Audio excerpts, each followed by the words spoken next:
네, 안녕하세요. CNI 소비자연구소의 조윤미입니다. 오늘 벌써 소비자 핫 이슈 두 번째 시간이 됐는데요.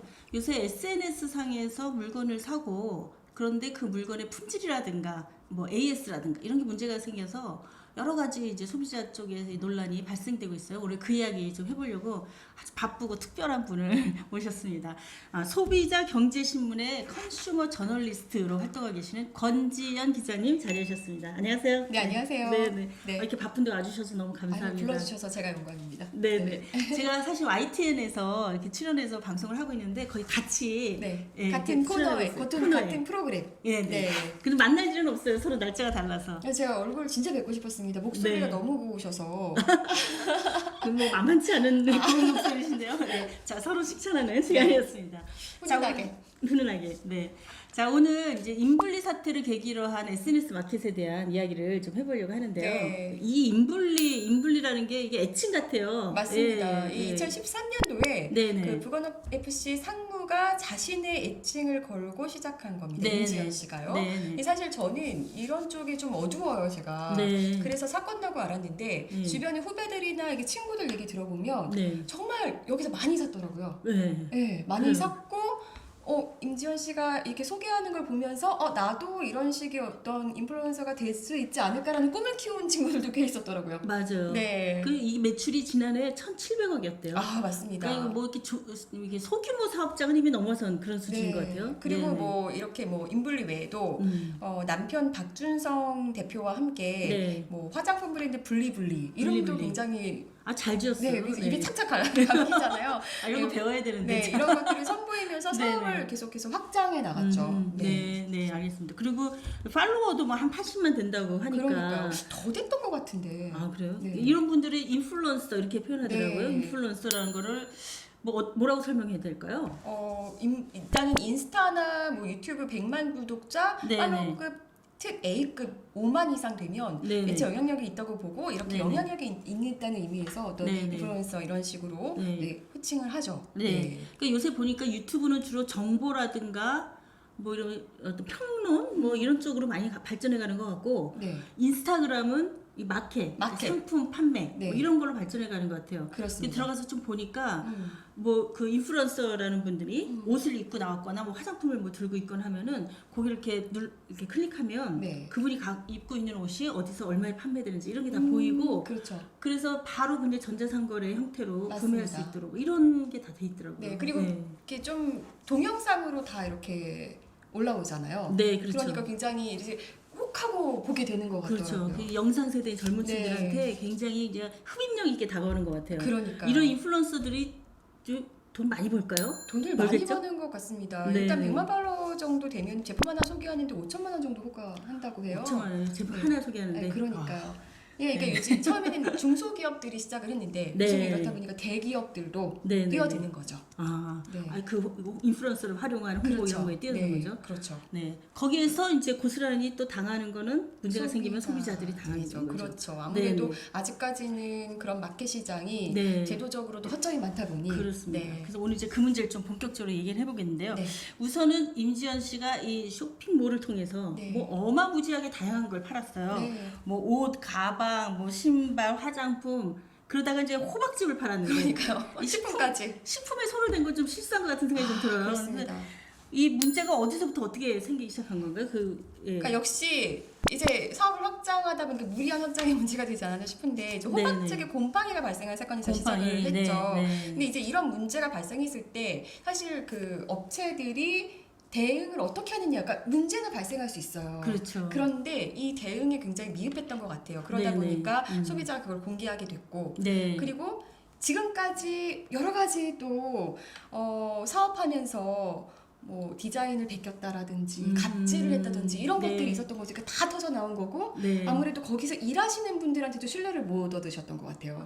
같이 그 기업을 같이 하시는 분들 사이에서도 네, 기업을 같이 하시는 분들도 그렇고 제가 또 뒤로 들어보면 직원들한테도 원성이 자자했었고 그러다 보니까 여기저기서 다 터져 나온 게 아닌가. 곰팡이가 시작이 돼서 네. 온갖 곳의 문제들이 다 그렇죠. 한꺼번에 터져 나오게 된 네. 그런 생각. 임지연 씨는 이 쇼핑몰 운영이라든가 소비자 문제에 대해서 어떤 입장을 한 거예요? 뭐 나름대로 사과도 하고 뭐 한 것 같긴 그렇죠. 하던데. 그 지난달 네네. 29일에 자신의 인스타그램에 글을 올렸어요. 네. 그런데 이 글이 더 문제가 됐죠. 뭐라고 음. 올렸냐면요. 네. 고객님들은 점점 실망과 함께 떠나고 네. 한때 VVIP였던 고객은 대표적인 안티 계정을 운영한다. 네. 저희 제품을 파는 유통사는 고객 항의로 몸살을 앓고 음흠. 회사 매출은 급격히 줄어 생존을 걱정해야 하고 자기가 힘들다는 얘기를 한 거네요. 직원들은 끝을 보이지 않는 뒷수습에 지쳐가고 있다. 아하. 이게 사과글이 아니라 거의 성토글인 거예요. 나 너무 힘들어요. 네. 왜 이렇게 우리한테 난리냐? 그 얘기네요. 그렇죠. 그래서 이 고객을 우습게 보는 거 아니냐. 이거 처사가 그렇죠. 너무 네. 이게 말도 안 된다. 이래서 네. 고객들이 더 분노를 하고 네. 이제 터져 나온 거죠. 근데 또 요새 얘기를 들어보니까 이 안티 계정을 연 네. 거기 이름이 인블리 소리더라고요. 아, 그분도 맞아요. 아주 아이디어가 좋으신 것 같아요. 네. 인블리 소리라는 계정을 만들었는데 네. 거기 또 소송을 걸어가지고 거기에 또 갑자기 강영석 변호사라고 그 유명한 분이 그러니까요. 얘기가 나와요. 그 네. 얘기 또 뭐예요? 네. 그러니까요. 그 강용석 변호사를 선임했어요. 그러니까 인블리 피해자가 네. 피해자 A 씨를 임지연 씨가 고소하니까 네. 그 A 씨의 어떤 변호인으로 강용석 변호사가 선임이 됐는데 네. 이게 그러면 누가 먼저 손을 내민 거냐? 본인이 하겠다 그랬을 것 같아요. 제 생각에. 알 수는 그렇게 없습니다. 생각하시는 분들이 많은 것 같습니다. 참 재밌는 분이에요. 그러니까 재밌는 분이십니다. 네, 네. 근데 이게 뭐 정치인이셨고 네. 국회의원까지 18대에서 역임하셨던 정치인이셨던 분이 이제 이렇게 또 소비자 문제에 관심이 있으실 줄은. 근데 네. 기업을 하시던 분이 문제를 겪고 있는 소비자를 상대로 이런 식의 소송을 하는 것도 굉장히 특이한 케이스예요. 그렇죠. 그렇죠? 네. 네. 그러니까 어쨌든 둘의 소송 과정을 좀 지켜봐야 될 것 같긴 합니다. 뭐 네. 업무방해 이런 걸로 소송했다는데 네. 강영숙 변호사님 하여튼 저도 소비자 운동하는 사람으로서 이 소송이 어떻게 진행되는지 좀 관심 있게 보도록 그렇게 하겠습니다. 네. 자, 그럼 이제는 그 SNS 마켓 전반에 대해서 좀 네. 한번 살펴볼 텐데요. 이런 시장이 늘어나면서 소비자 불만도 계속 늘어나는 것 같아요. 아무래도 네. 시장이 커지다 보니까 네, 이제 네. 문제점도 속속 드러나고 있는데요. 네. SNS 마켓은 인스타그램, 블로그 네. 등 소셜 미디어를 통해서 물건을 사고 파는 형태의 새로운 쇼핑 플랫폼이잖아요. 그렇죠. 그래서 특히 이제 소셜 미디어에서 영향력이 있는 인플루언서들이 개인 계정을 통해서 물건을 판매하면서 네. SNS 마켓이 확 활성화가 됐죠. 그리고 이제 인플루언서들이 처음에는 굉장히 네. 친근한 자기 신변잡기 같은 걸 올리면서 네. 마침 뭐 옆집에 잘하는 언니나 뭐 선배가 뭐 이렇게 소개하는 같은 느낌으로부터 출발을 하는 것 같아요. 그러다가 그러니까요. 점점 뭐 홍보를 시작했다가 그 다음에 스스로 아예 제품을 만들어서 팔기 시작하면서 커지는 네. 거죠. 이게 네. 정말 뭐 물건을 팔려는 건지 정말 네. 그냥 소개하는 건지 모르게끔 이렇게 그렇죠. 시작을 많이 했었죠. 네, 네. 4월 1일 그 서울시가 보고서를 발간했는데요. 네, 이 자료를 좀 보면 2018년 11월부터 12월까지 전자상 거래 이용자 4,000명을 대상으로 조사한 네, 조사해서 4,000명? 네네. 소셜 미디어를 통한 쇼핑 이용 실태를 조사했는데요. 네네. 조사 결과 대상자의 90% 이상, 그러니까 3,610명이 네. SNS를 이용하고 있었고요. 뭐 대부분 이용하시죠. 그리고 이용자의 두 명 중 한 명이 SNS를 통해서 쇼핑을 하고 있다. 이렇게 답을 했습니다. 의외로 우리가 생각한 것보다 굉장히 많은 것 그러니까 같아요. 사실 저는 네. 좀 의심이 많아요. 네, 그래서 저는 그렇죠. 눈으로 보고 자거든요. 근데 생각보다 이렇게 젊은 SNS를 층들은 통해서 굉장히 적극적으로 여기 나이가 드러나나 봅니다. 우리 둘 다 연식이 인지 오래가고 있으니까. 네. 그 중에서도 이용 빈도가 가장 높은 매체가 인스타그램이라는 거죠. 네. 그 주로 이제 어떤 피해들을 호소하나요? 일단 피해 숫자를 좀 보면 네. 2015년부터 올해 3월까지 접수된 SNS 상거래 관련 피해 상담이 3,370건이었는데요. 네. 매년 좀 이렇게 늘고 있는 것 같아요. 보니까 네, 2015년에 506건, 506건. 네, 2016년에 892건, 네. 2017년에 814건, 네. 2018년에 869건이었고요. 네. 대부분이 이제 의류나 이렇게 의류가 많은 것 같아요. 뭐 속옷 네, 이런 것들이 네. 많고, 그리고 전체 피해 상담의 60%에 달하는 2,032건이 의류 속옷이었고요. 네, 네. 신발, 가방 같은 뭐 패션 잡화 상품 이런 네. 것들이 많고 귀금속 네, 같은 귀금속. 것들이 많고요. 네. 그 기금속을 이런 데서 사는 것도 참 쉽지 않은 결정인데 네. 꽤 고가의 기금속도 SNS에서 사고 그러시더라고요. 그러니까요. 네. 네. 그러니까 굉장히 그 인플루언서들에 대한 기본적인 신뢰가 높다. 이렇게 볼 수가 있는 것 같아요. 그러니까요. 네네. 그런데 이게 또 문제가 뭐냐면요. 네. 이런 SNS 같은 데서 이제 상품을 사잖아요. 네. 저희 그 소비자 경제 쪽에 들어왔던 제보들 중에서도 이런 사례가 있었는데 네. 대부분 이제 2달 넘게 배송이 되지 않았던 거예요. 그 저희 쪽에 들어왔던 사례가 돈은 다 보내고 주문도 네. 했는데. 네, 네네. 그래서 계속 메시지도 보내고 이제 문의글을 계속 남겼는데 네. 계속 회사에서 회신이 없는 거죠. 네. 그런데 이런 어떤 SNS 같은 경우는 문제가요. 그 계정을 차단해버리면 나중에는 네, 그 차단을 찾아가서 해버린 그걸 해야겠어요. 그쵸? 네, 차단을 해버린 거예요. 계속 이렇게 문의를 하다가 네네네. 회신도 없고 그러다 그냥 차단을 해버리는 일도 있는 거죠. 네. 그러면 이제 어떻게 뭐 손쓸 할수 없는 방법이 거죠. 없는 경우들이 있는 거죠. 네. 네. 근데 사실 뭐 식품이나 화장품 같은 경우는 네. 뭐 아무나 막 만들어서 팔 수 있는 게 아니기 때문에 그죠. 일정한 법적 절차가 당연히 있을 거라고 생각이 되는데 맞습니다. 이거를 뭐 SNS에서 팔든 뭐 길거리에서 팔든 가게에서 팔든 좀 일정한 법적인 어떤 제도 장치가 있어야 되는 거 아니겠어요? 좀 어떻게 돼 맞습니다. 있나요? 네. 사실 당연한 절차가 있고요. 네. 어떤 형태의 판매이든 제조 관련해서 법적 조건을 갖추어야 하죠. 네, 뭐 네. 통신판매업 신고 후에 통신판매업? 영업을 하도록 되어 있고요. 네, 네. 사업자 등록을 필수적으로 해야 합니다. 네, 네. 그런데 문제가요. 네. 온라인 판매 신고를 하지 않고 개인 간 거래처럼 운영하기 때문에 그러니까 당연히 해야 되는 법적 절차를 안 하고 그냥 하는 그렇죠. 그냥 판매 행위를 네. 하는 이런 그러다 데들이 보면- 많다 이런 그쵸. 얘기죠. 그리고 이제 블로그 댓글을 통해서 제품을 판매하다 그런 식으로 판매하다 보니까 피해를 보더라도 이제 구제받기가 어렵고요. 네네. 네, 그리고 선주문 후제작 뭐 이런 이유로 네. 교환 환불을 거부하기도 일수고요.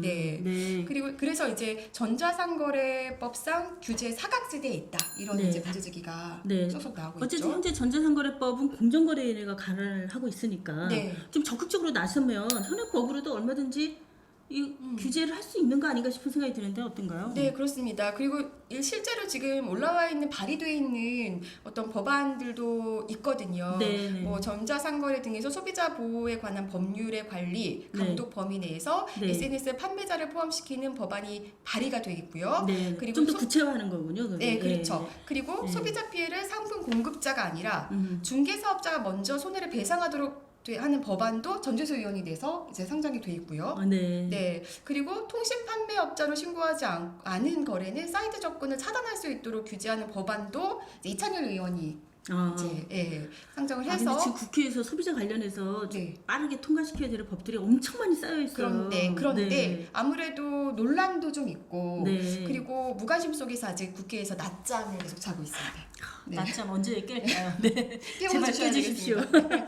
네네. 자 그러면은 SNS에서 실제로 물건을 구매하는 소비자들이 많다 이렇게 네. 보여지고 현행 법상에서 약간 사각지대가 현재 있는 건 사실이다. 네, 그렇다면 구매하는 소비자도 굉장히 조심해야 될 텐데 네. 예, 어떤 조심을 좀 해야 될지 미리 좀 체크해봐야 되는 건 뭘지 그건 네. 좀 정리해 주시죠. 네. 일단 SNS 상에서 상품을 구매한다 할 때는요. 네네. 판매자 전화번호라든지 사업자 등록번호가 있는지를 좀 확인하셔야 되고요. 그렇죠. 네. 네, 그리고 통신 판매 신고 번호 등 이런 정보를 좀 일단은 확인하실 필요가 있습니다. 통신 판매 사업자 등록이 됐는지를 정확히 확인하는 맞습니다. 게 제일 중요한 것 같아요. 그런데 이제 네. 살 때 사실 물건만 이렇게 열심히 사진을 보지 그런 거 잘 안 맞습니다. 살펴보는데 네. 저도 앞으로 좀 꼼꼼히 살펴봐야겠다는 생각이 들고요. 네. 그리고 카카오톡 메신저를 통해서 직접적인 거래는 좀 안 하시는 게 좋습니다. 네, 완전 개인 간 거래처럼 하는 그렇죠. 거는 피하는 게 좋겠다. 좋고요.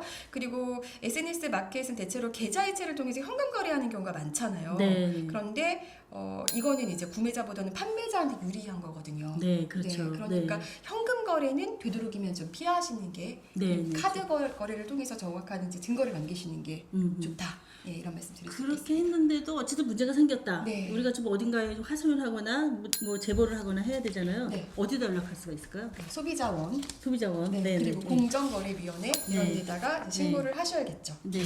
그 소비자 단체에서 운영하는 네. 그 137이라고 소비자 상담 센터도 있어요. 맞습니다. 국번 없이 137이. 네. 거기도 좀 연락하셔서 좀 도움을 많이 받으셨으면 좋겠다는 또 생각이 대표님께 좀 들어요. 연락하면 또 도움을 주시지 않을까요? 네. 네.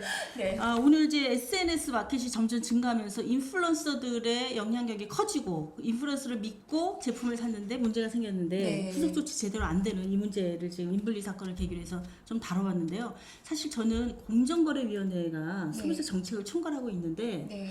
이 문제에 대해서 너무 뒷짐을 지고 있는 게 아닌가 하는 생각이 좀 들어요. 소비자 문제에 대해서는 아무래도 그 소비자 행정 문제가 조금 뒷받침이 안 됐다는 생각이 네. 법적으로 좀 뒷받침이 안 안 됐다는 생각을 저도 투자하다 보면은 상당히 많이 하게 되고요. 네. 너무 수동적이시다. 수동적이요. 네. 네. 그런 좀 아쉬움이 있습니다. 그렇습니다. 네. 그래서 어쨌든 새롭게 성장해가는 시장에서 초기에 소비자 신뢰를 잃어버리면 그 시장은 더 이상 성장할 수가 없는 거니까요. 그런 관점에서도 초기에 규제 방식을 정확히 하고 네, 또 소비자 보호를 위한 명확한 지침들을 빨리 만들어서 그렇죠. 네, 소비자들 피해가 더 이상 생기지 않도록 그렇게 했으면 좋겠습니다. 그리고 좀 행정력을 좀 강화했으면 좋겠어요. 네, 소비자원에서 맞습니다. 피해 구조를 한다고 해도 사실 네. 그런 것들이 강제성이 많이 없잖아요. 네. 그래서 그냥 권고에 그치는 경우가 많고 그냥 뭐 업체들이 난 안 해요라고 하면 이제 그만인 경우가 많은데 그리고 소비자원은 매년 네. 똑같은 보고서를 숫자만 바꿔서 계속 보고서도 내요. 굉장히 열심히 내요. 네.